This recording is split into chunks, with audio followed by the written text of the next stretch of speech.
Have you ever heard a song on the radio while browsing through maybe the grocery store and then just had it stick in your head for literally the rest of the day?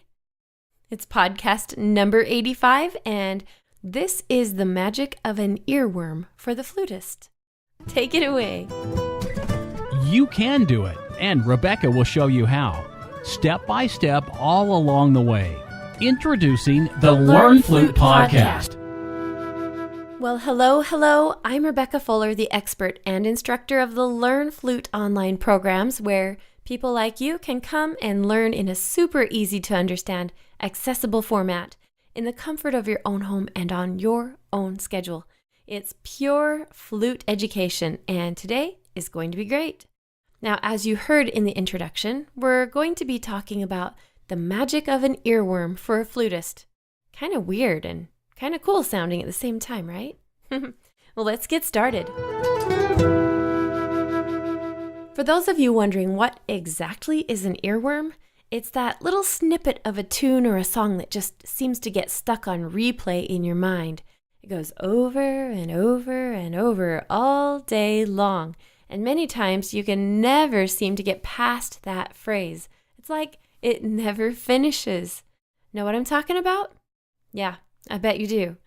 Well, at first, we hear something like this and we either consciously or unconsciously recognize the melody. Sometimes it has lyrics or not. We either love it or we hate it.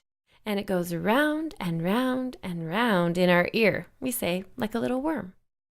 Now, the funny thing about these little critters is that we can't escape the reality that we actually are learning music. Now, psychologists think that these things get cemented into our minds by just the mere exposure effect of it. It's been heard and replayed so many times that it can't be ignored or unlearned. Another reason these snips of melody stay with us forever is because music has an emotional effect on humans. Now, I think we've talked about that before in one of these podcasts, and it's true. It's wired into either our DNA or our spirit or both or something. But the reality is that when we hear music, something happens emotionally to us, whether negative or positive. Doesn't matter. It's there. Now, once we've heard or thought of something a large number of times, our minds are wired for something cool, and that's where the magic comes in. We start to be able to actually anticipate what's coming up, meaning we can subconsciously hear the next note before it even happens. Oh, have you ever stopped to think about this? It's so cool, and it's high-level stuff. Now, did you know that it's a fact that we humans tend to gravitate towards and find favor in sounds or musical patterns we've heard before? Think about it. Pop radio is pop for a reason. The word pop means popular. It's full of the same 3 or 4 chord changes. Now, this means it's music composed for the simple-minded. Now, no offense needs to be taken here because it's kind of neat to think that our species is taking certain musical patterns and teaching it to the masses through repetition. They flock to it like bees to honey. Now, there's actually a reason this happens. I know I'm kind of geeking out philosophically right now. Just hang with me. Now, the reason we're so attracted to familiar musical phrases is that our mind has heard it enough times that we don't have to even process the main melody anymore. Basically, we can kind of go brain dead and just enjoy it. Or it leaves room for us to focus on new sounds within the music, like the drum pattern or the symphonic sounds behind the melody, for example. So what does this mean for us as learning musicians, especially on the flute? Well, it means awesomeness. That's what it means. Now, let me explain. The flute is a melody instrument for the most part, meaning that it can only play one note at a time. So it's used to play either melodies or one-note harmonies only. Now, we can't play chords, and the flute is not traditionally used to be the beat. So once our minds hear a melodious earworm enough times, we've got it. It starts to ingrain in our minds, which will translate to our bodies like a magic trick.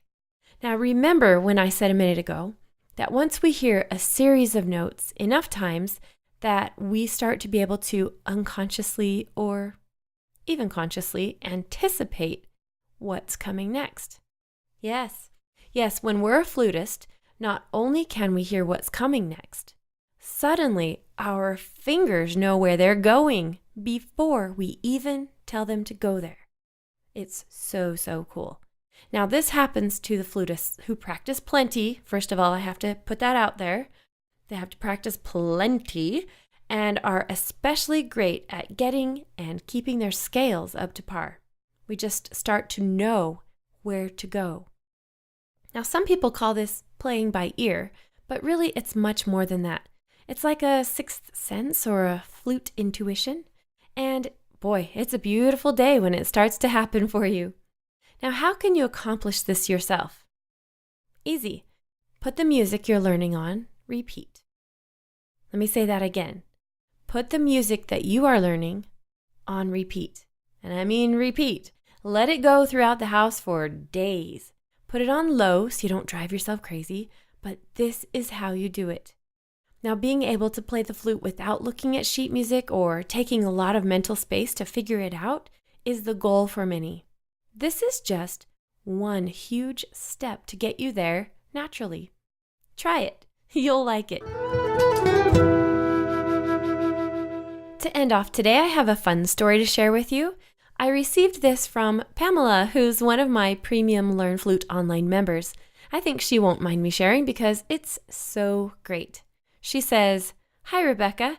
I wanted to share my flute success story with you. I'm still new to playing the flute. It's been a little over 2 years since I started lessons here at Learn Flute Online.